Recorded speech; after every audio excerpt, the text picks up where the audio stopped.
Hello বন্ধু, শিল্পীস কিচেনে তোমাদের সবাইকে স্বাগত। তো চলে এসেছি আজকে একটা চটজলদি একটা রেসিপি নিয়ে। রাতের বাসি ভাত দিয়ে তোমরা এটা খুব তাড়াতাড়ি তৈরি করে ফেলতে পারবে।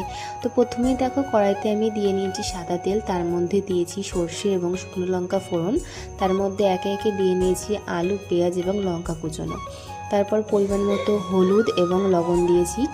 দিয়ে নেওয়ার পরে সেটাকে ভালোভাবে ভাজা ভাজা করে নেওয়ার পরে আমি 3টি ডিম ভেঙে দিয়ে দিয়েছি ওর মধ্যে। তো তারপর সেটাকে খুব ভালোভাবে আমরা কিন্তু ভেজে নেব। ভাজা ভাজা হয়ে যাওয়ার পরে তার মধ্যে কিন্তু আমরা সকালের যে বাসি ভাতটা থাকবে বা রাতে থাকবে, তো সেটাই আমরা তার মধ্যে দিয়ে নেব। দিয়ে এরপর একসঙ্গে সমস্তটা ভালোভাবে ভাজা ভাজা করে নেব। নিয়ে তোমরা কিন্তু পেঁয়াজ এবং কাঁচা লঙ্কার সাথে পরিবেশন করতে পারো। খেতে কিন্তু খুব সুস্বাদু হয়েছিল রেসিপিটা।